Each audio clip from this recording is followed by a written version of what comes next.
Hello बच्चों। चलिए प्रश्न पढ़ते हैं बच्चों। देखिए बोला गया है बच्चों प्रश्न में, एक टी आकार की वस्तु जिसकी विमाएं चित्र में प्रदर्शित है, एक चिकने क्षैतिज पृष्ठ पर रखी है।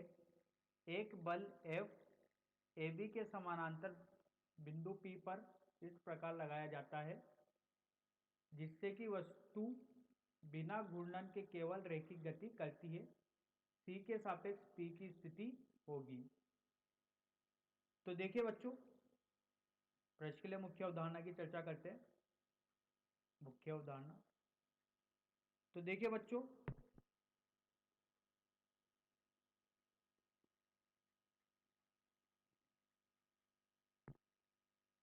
ये एक छड़ है बच्चों, और ये बच्चों छड़ का द्रव्यमान केंद्र। अगर बच्चों द्रव्यमान केंद्र पर बल लगाया जाता है तो इस स्थिति में बच्चों ये गति जो होगी ये रैखिक गति होगी।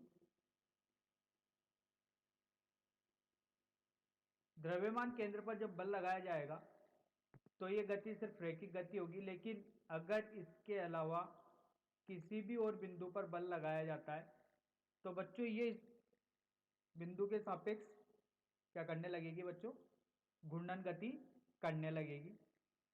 तो इसमें बलागुण आएगा, जो कि बलागुण होता है बच्चों आर का सदिश गुणन बल के साथ। और ये बच्चों कौन सी गति करने लगेगी, घूर्णन गति करने लगेगी। तो आइए बच्चों इस मुख्य उदाहरण के आधार पर प्रश्न को हल करते हैं। देखिए बच्चों, यहां पर एक रोड ए बी है जिसकी लंबाई एल है। एक रोड है बच्चों ओसी जिसकी लंबाई है 12। तो देखिए बच्चों, एक बल लगाया गया है बिंदु पी पर। तो बच्चों ये केवल सिर्फ रैखिक गति करती है।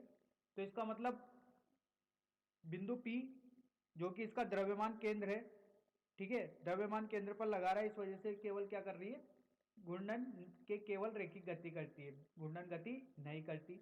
तो जैसा मुख्य उदाहरण में समझा बच्चों, अगर द्रव्यमान केंद्र पर बल लग रहा है इसका मतलब ये हो गया कि बच्चों ये किस पर कौन सी गति कर रही है, सिर्फ रैखिक गति प्रदर्शित कर रही है। तो देखिए बच्चों, एफ निकाय के द्रव्यमान केंद्र पर है, ये बता सकते हैं बच्चों।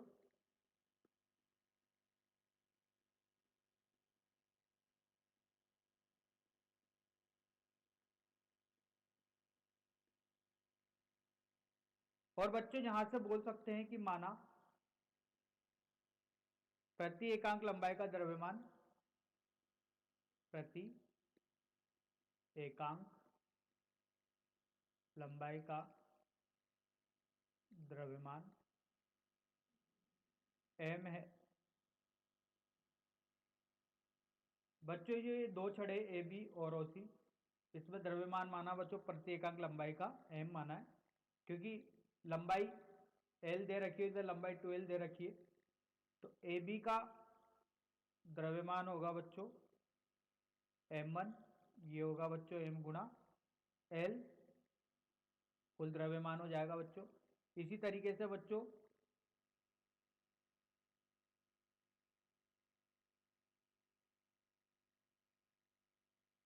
ओसी का द्रव्यमान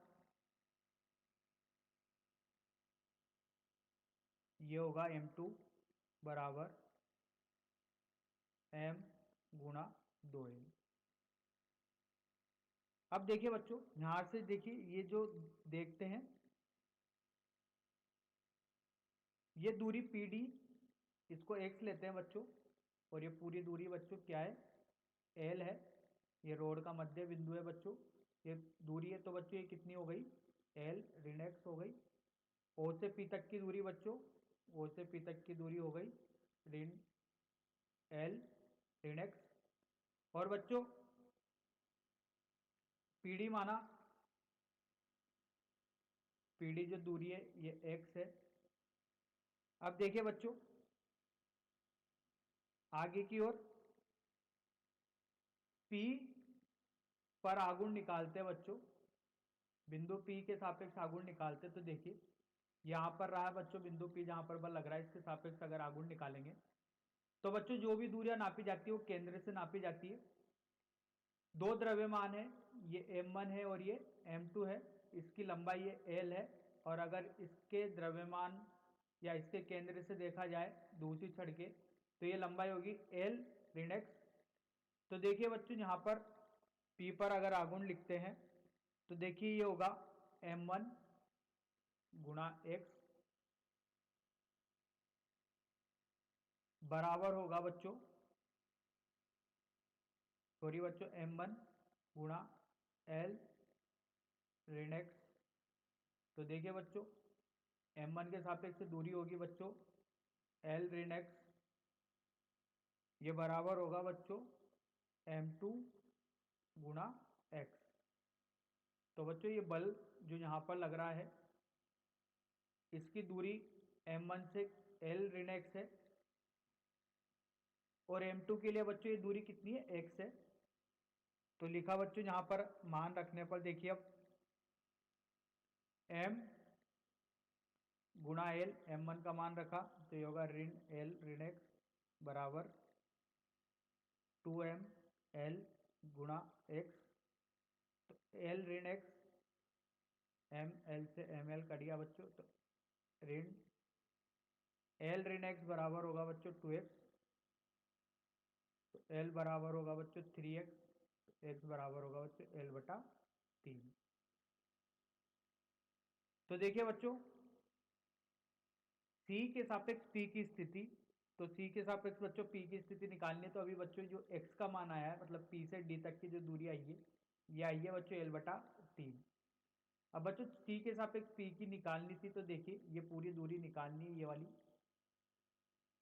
तो देखिए बच्चों ये कैसे निकालते हैं, CP बराबर होगा बच्चों CD प्लस PD।